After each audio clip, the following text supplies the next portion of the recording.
Hey, what's going on, guys? Brian Kelly here from Zombie Guitar. Here in today's video, I want to give you the third part of a three-part series that I'm doing on modes. Alright, so I've done a lot of other series on modes before. This is yet another series about this topic. So part one was called This Is Why You Don't Understand Modes. What I talked about in part one was the fact that modes are based off one of the 7 chords within a key signature.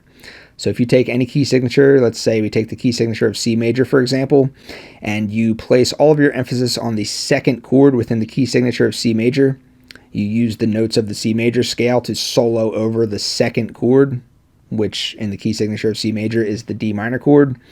The resulting sound is going to be Dorian.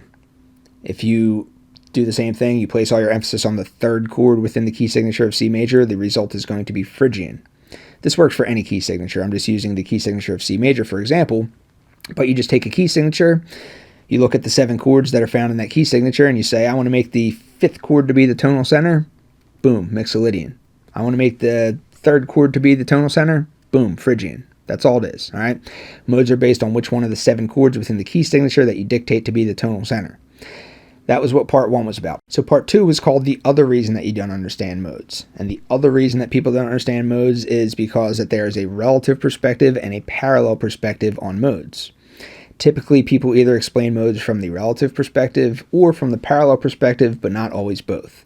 You may watch 5 different videos where someone explains modes from the relative perspective, but then you may go watch a 6th video where someone's explaining them from the parallel perspective, and then you're like, well, this doesn't make sense because I just watched these 5 other videos that are talking about this, but now you're talking about this. What's going on? That's because there's a relative perspective and a parallel perspective on modes. The fact that there are 2 different perspectives and the fact that this is not always pointed out is the reason that people get confused about this topic. So part 1 in this series was strictly about the relative perspective of modes. Part 2 of the series was more about the parallel perspective and pointing out that there are 2 perspectives.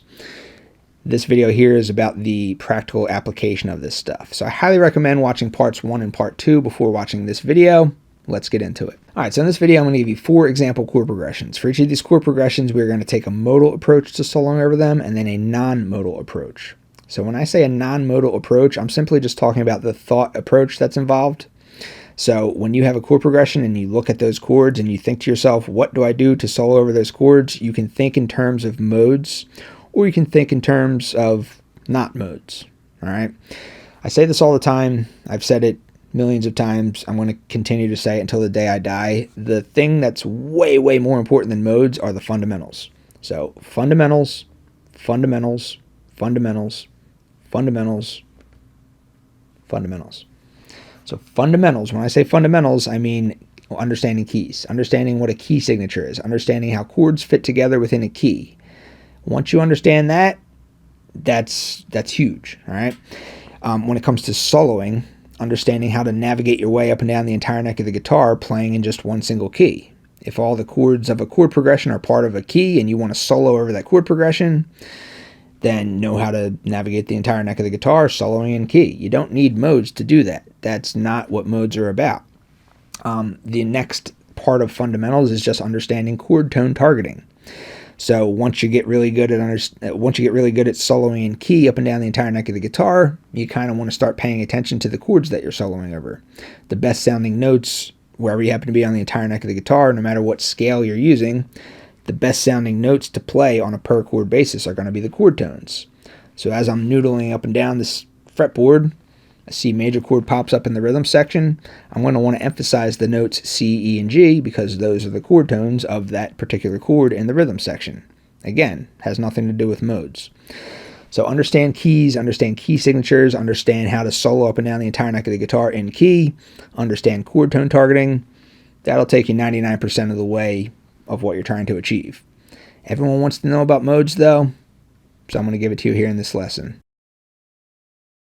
Alright, so chord progression number 1 is going to be a C major chord to a G major chord to an A minor chord to an F major chord. That's your example progression number 1. So the first thing I would do is I would look and see what key that's in. So if you use your circle of fifths, you can determine that all 4 of these chords are all part of the same key. The circle of fifths groups in key chords together within a grouping of 6, like so. So this is the key signature of C major. C major is the 1 chord, G major is the 5 chord, A minor is the 6 chord, F major is the 4 chord. So based on the position within the grouping of 6 on the circle of fifths, that will always tell you what the chord number is. So chord 1 is always going to be outer circle center, chord 2 is inner circle counterclockwise, chord 3 is inner circle clockwise, chord 4 is outer circle counterclockwise, chord 5 is outer circle clockwise, chord 6 is inner circle center position. So you can always tell what your 1, 2, 3, 4, 5, and 6 chords are based on the position within the grouping of 6 on the circle of fifths.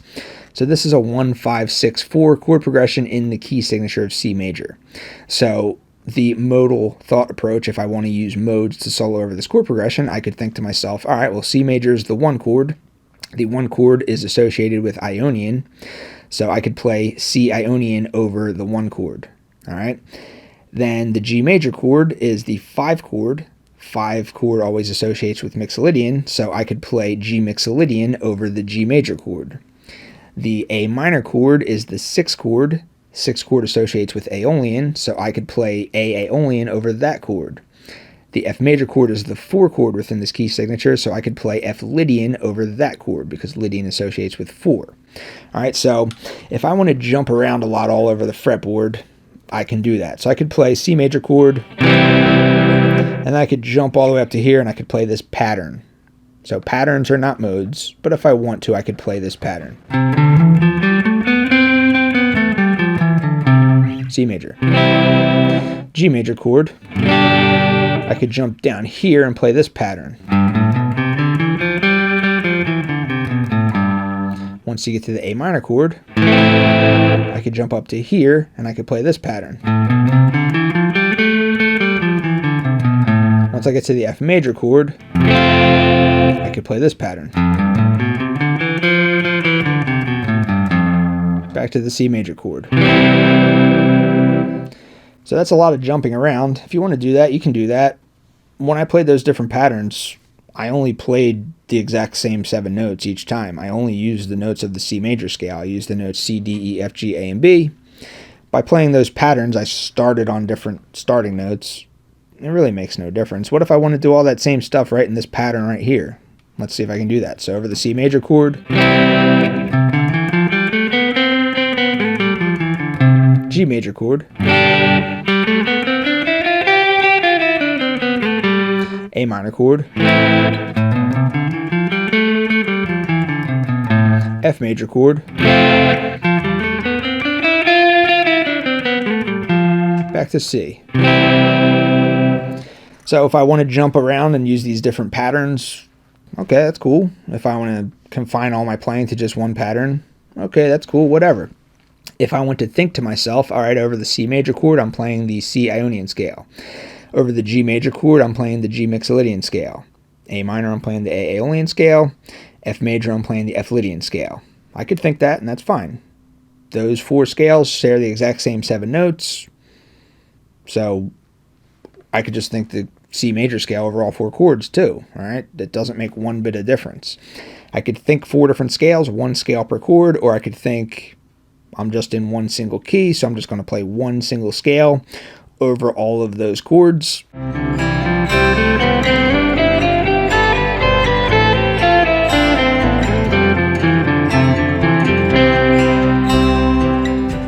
And then the best notes to play on a per chord basis are going to be the chord tones of the underlying chords.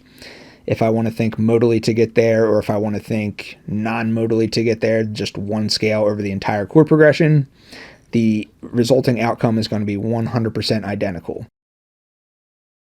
All right, example number 2, this is a modal chord progression example. So modal chord progression is you take your key signature, and instead of writing a chord progression such that the first chord is the tonal center, like the first example, we could say that the C major chord was the tonal center.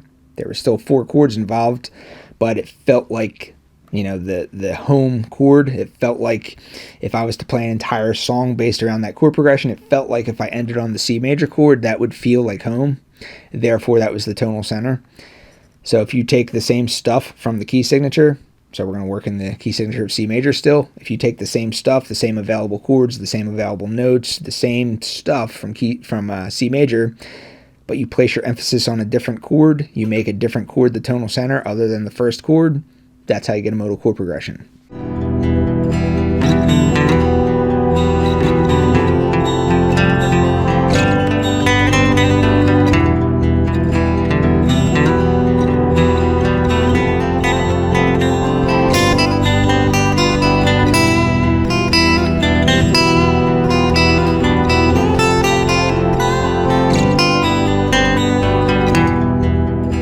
So I can solo in key up and down the neck of the guitar using all the different patterns, but I'm just doing so over this modal chord progression, which has a tonal center of an E minor chord.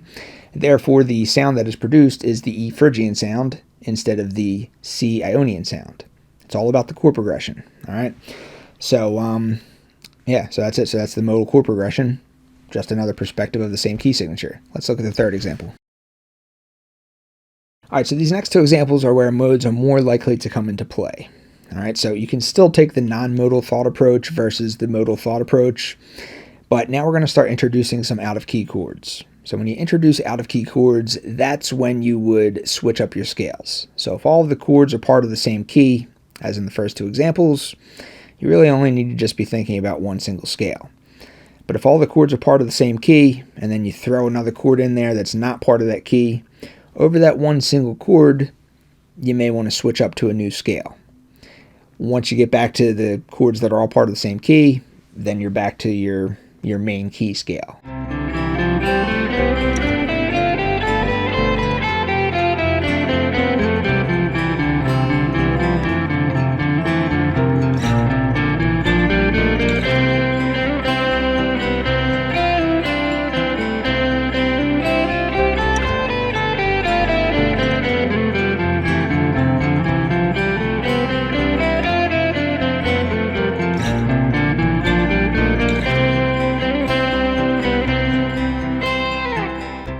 The C major chord, the G major chord, the F major chord were all part of the key signature of C major.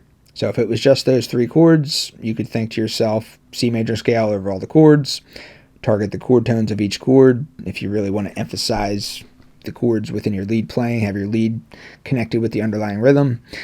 But you could just kind of think one scale over all three chords.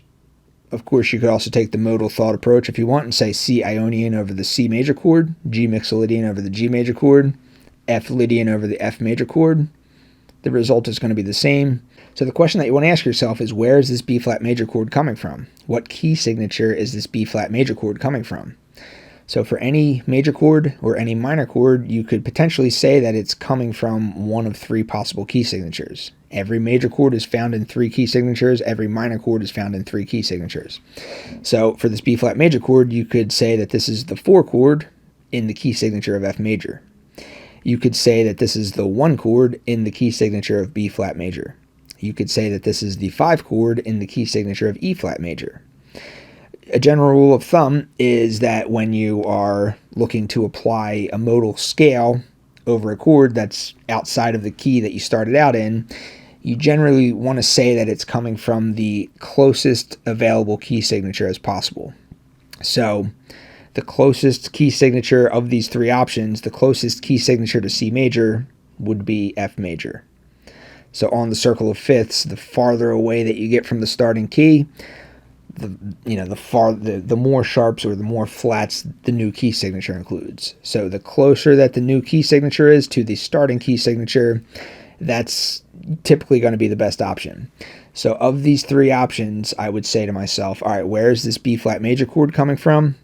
The closest available key signature to the starting key signature, which is C major, would be F. So the F major key signature, B flat, functions as the 4 chord in the key signature of F major. The 4 chord associates with Lydian. So over that B flat major chord, I would play the B flat Lydian scale. All right, so I know that can be a little confusing. Watch this part a few times until it sinks in. But that's why I say understand these fundamentals. Understand chords fitting into a key signature. Understand which mode associates with, each one of the, like 1 is Ionian, 2 is Dorian, 3 is Phrygian, 4 is Lydian. So I've identified this B flat major chord as functioning as the 4 chord in the key signature of F major. 4 associates with Lydian. So the scale to use over this B flat major chord would be the B flat Lydian scale. So if I was to take this jumping around approach, playing these different patterns all over the place, I could say, all right, C major chord. I'm going to jump up here and play this scale over the G major chord. I'm going to jump down here, play this scale. F major chord. I'll play this scale. B flat major chord. I'll play this scale. C major chord. So I don't have to do all that jumping around if I don't want to. I could just say, all right, C major chord, G major chord, F major chord, B flat major chord, back to the C major chord. So I could do everything right in that little area if I want. So if you look at what I just did right there, and I confined everything to that little area, the only difference was that there was just this one additional note added. So if I want, I can think, all right, I'm playing this scale over the C major chord, I'm playing this other scale over the G major chord, this other scale over the F major chord, this other scale over the B flat major chord. Or I can just think, all right, well, everything's in the same key, so I'm just playing in my one single key scale. Then once this B flat major chord comes along, I just kind of focus on the one note that makes it out of key. That one note that makes it out of key is the note B flat. So I just kind of target that note B flat over that one chord. Then once we get back to the rest of the chords, then just go back to the regular key scale again. So if you want to take a modal approach, that's cool. If you want to just take a key scale approach and just say, oh, there's this one out of key chord, I just kind of target the chord tones of that one out of key chord, that's cool too. Both are going to give you the exact same outcome.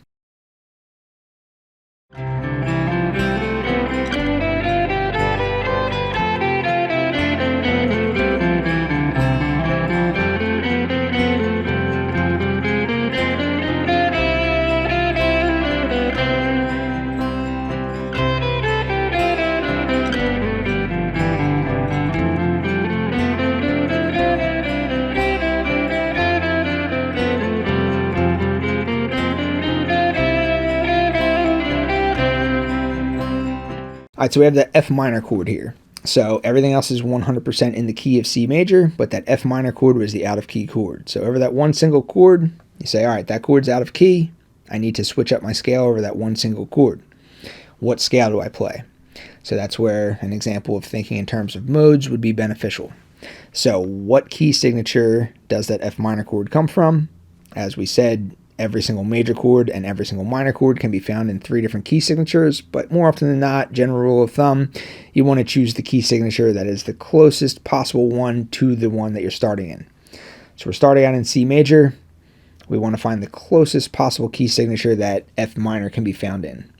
So F minor is pretty far away from the starting key signature, but the closest possible one would be the key signature of E flat major.